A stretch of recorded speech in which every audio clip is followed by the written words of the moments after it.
धन्यवाद येशूराजाला.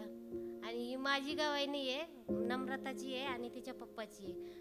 पण मी तुम्हाला सॉरी, म्हणजे मी इथं गवाही द्यायला लागले म्हणून, कारण का ते दोघं पण गवाही द्यायला इथं टेजवर यायला घाबरतात आणि मी पण पहिल्यांदा यायला इथं म्हणजे वेगळंच वाटायचं इथं आल्यावरती.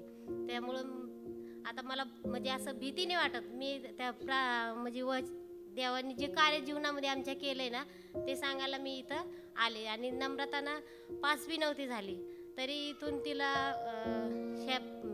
पास्टर सॅम्युअल म्हणतात ना, त्यांचं मला एवढं नाव नाही आहे, सॉरी. तर ते पास्टर सॅम्युअल आहेत ना, त्यांच्याच ग्रुपमधले कोणीतरी फोन केलेला का चर्चमध्ये प्रार्थना आहे, तुम्ही या म्हणून. त्या टायमाला नम्रताने म्हणे मला पास होण्यासाठी तुम्ही माझ्यावरती प्रार्थना करा. मग त्यांनी प्रार्थना केली आणि नम्रताला एवढे टक्के पडले नाही, पण परमेश्वराने तिला 1% तिला पास केलं. त्याच्याबद्दल मी धन्यवाद मानते येशूला. आणि माझ्या नवऱ्याची अशी गवाही आहे आणि आम्ही भाड्याच्या रूमामध्ये राहतो. आता 3-4 वर्ष झाले असं आम्ही भाड्याच्या रूमामध्ये राहतो. आमची एवढी अशी कंडिशन नाही आहे का आम्ही गाडी घ्यावं म्हणून. आम्ही दोघंही कष्ट करतो. तर एक दिवशी असं त्यांना स्वप्न पडलं आणि त्या स्वप्नाद्वारे मला म्हणे, लता मला स्वप्न पडले, मी अशी गाडी घेतली तशी घेतली आणि ती मी चालवतो.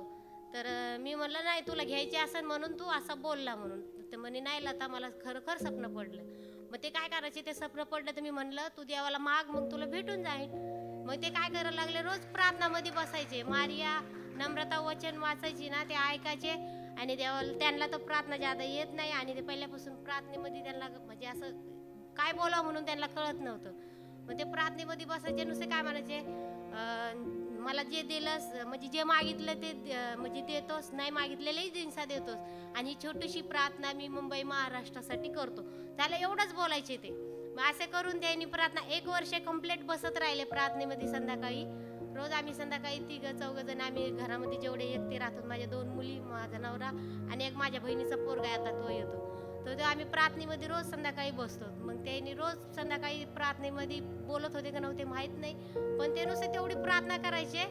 आणि त्यांनी आत्ता सध्या ना गाडी घेतली आणि त्या गाडीवरती ते ह्या चर्चमध्ये 2दा आले. त्याच्याबद्दल मी येशूला धन्यवाद मानते.